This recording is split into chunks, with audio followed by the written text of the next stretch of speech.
Well, folks, it's a unseasonably warm day today, so I figured I might as well get outside and try to enjoy it and not think too much about what's really bringing about that increase in temperatures. I've been seeing a lot of insect, my God, a lot of insect activity, a lot of midges, flies, some ants crawling around. Really good stuff. Makes me happy to see after a nice weird winter. We'll kick things off with this guy right here. This is a lovely fern. This is Polystichum acrostichoides. They call this one the Christmas fern. Let's see if it's got any sori on it. Doesn't look like it. In this group of ferns, I forget what exactly the group is, but the sori are typically found on the underside of the leaf. And you can tell it's Christmas fern. This is something my old botany professor taught me, because the pinna, the little things that a normal person would call leaves, but us botanists got it complicated a little bit. The pinna are shaped like Christmas stockings a little bit. You know, can you kind of see that? Maybe? I don't know. Anyway, let's see what else we can find. There's some spring ephemerals poking their heads up as well, so we'll have to, oh, hang on, I want to talk about this. This doesn't look like much at the current juncture in time, but what I'm messing around with right here is a member of the Araceae, that parasitic family that I like to talk about so much. This is beech drops, Epiphagus virginiana, parasitic on the roots of course, the lovely American beech tree, Fagus grandifolia. There's a nice big one there. And you can tell I'm in a nice place because these beech trees haven't been carved all the way to hell, which I just love seeing it when they're unblemished like this. Really in their full glory. But anyway, let's see what else we can find, shall we? So as you can see, I'm kind of at the bottom of a nice little slope here, which is forming a nice little depression, which is filled up with water, and it gives me an opportunity to talk about one of my absolute favorite plants, and that's this guy right down here. I gotta be careful I don't get my camera in the water, because I got a camera and also my phone. I'm multitasking today, apparently. But anyway, this right here, this is the lovely skunk cabbage. Symplocarpus foetidus. Oh yeah, and what's so cool about skunk cabbage is its early blooming time. And what enables it to bloom so early in the season is that this plant is actually what you call a thermogenic plant. And what that means is that it's capable of producing its own heat. In the, you see, this is in the Araceae, so we got to talk Araceae floral morphology. Sorry to kind of diverge, I'm kind of all over the place. Drank too much caffeine. There's another one right over there.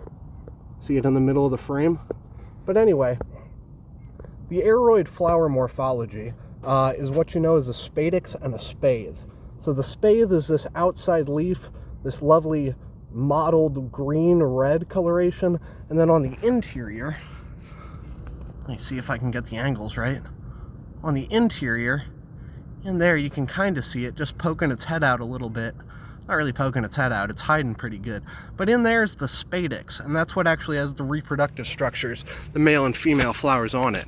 And in the early springtime, very early springtime, still winter probably technically, like around about mid-February, I'd say, this it undergoes a chemical reaction in the tissues of the spadix, which can actually produce a change in temperature so vigorous that it's capable of melting ice, which is just, oh, just what a badass plant. Get a load of that. I'm gonna have to get some glamour shots of this as well. Maybe I'll show you guys what a spathe really looks like if I can find a really open one. But we'll see. Anyway, so I'm kneeling on a rose bush right now, so I'm gonna have to make this quick. But if I zoom in here, there you go. You can see the spadix hiding within the spathe. Oh, good Lord, I'm shaky today. But there you go. There's the amazing thermogenic skunk cabbage, member of the family Araceae. So it's got the characteristic spadix and spathe floral morphology. Just a nice little quick review of this wonderful plant. So as I mentioned, some of the spring ephemerals are starting to poke their heads up a little bit. What I'm kneeling in right now is a big What I'm kneeling in right now is a big population of Claytonia virginica. The Virginia Spring Beauty. These guys are dainty as hell. They get an adorable little 5-petaled flower on them, and I wish I could rip out my entire lawn and stick it full of these instead, because when you see a whole bunch of these in bloom, it's just a breathtaking sight. And I actually saw one in bud. Here's one. See those little flower buds down there? Oh, I had a bug on me. That's cute. Love that. But as you can see, there's some developing flower buds. So this guy's getting ready to fruit, or not fruit yet, my God. Here's some more buds. Getting ready to flower, so that'll be lovely to see. I'll have to come back out here and check on these guys, see how they're all doing. But yeah, Claytonia virginica, the Virginia Spring Beauty. It's beautiful, as the name would imply. Oh yeah, I think these are edible. They get infected by a cool rust fungus.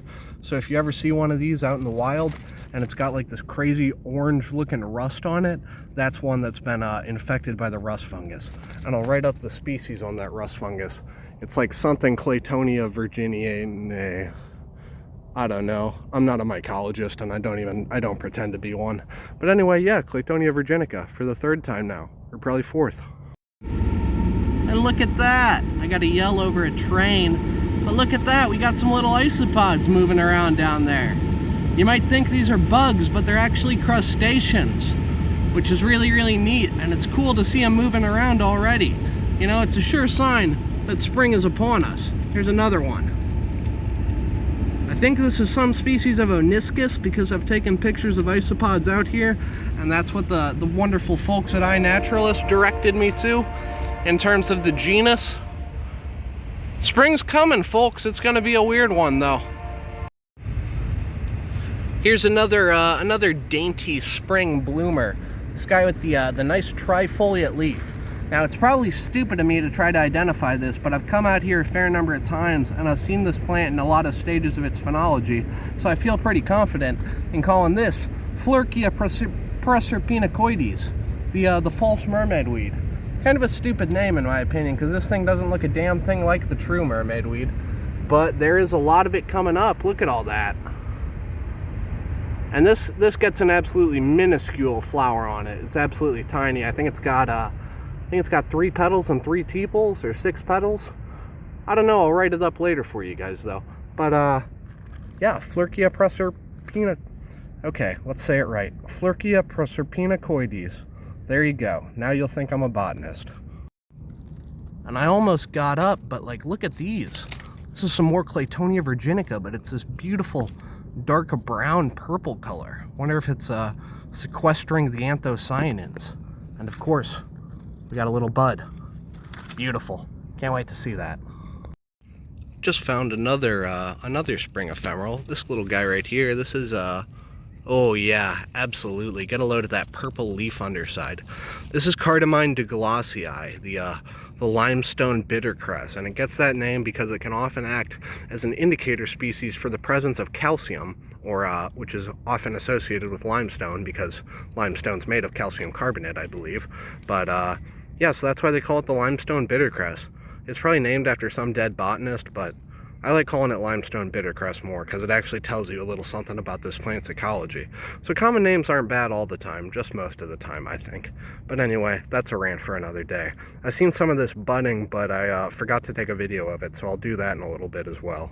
But yeah, there you go, Cardamine douglassii, the limestone bittercress. There's a nice bud coming up for the Cardamine. I forgot to mention this plant's in the Brassicaceae, so it'll get a nice little spike, I believe, of 4-petaled flowers. There's another bud. Wonderful. Oh man, I can't wait for the flowers to really start hitting, because it's almost time for me to... I'm exiting my yearly hibernation cycle, as it were, I guess. But what a beautiful day to be out. There's a midge flying around me. I want to try to get a video of it. Nope, too much shaking. Probably. All the green you can see right here, all that green is that Cardamine douglassii. So it's got a really healthy population out here, and it's definitely leading me to make some sort of assumption that the soil here has got to have a fair amount of calcium in it, given the absolute abundance. All the green you're seeing right now is Cardamine douglassii leaves. Can you see the green? I really hope so. Might have to cut this out.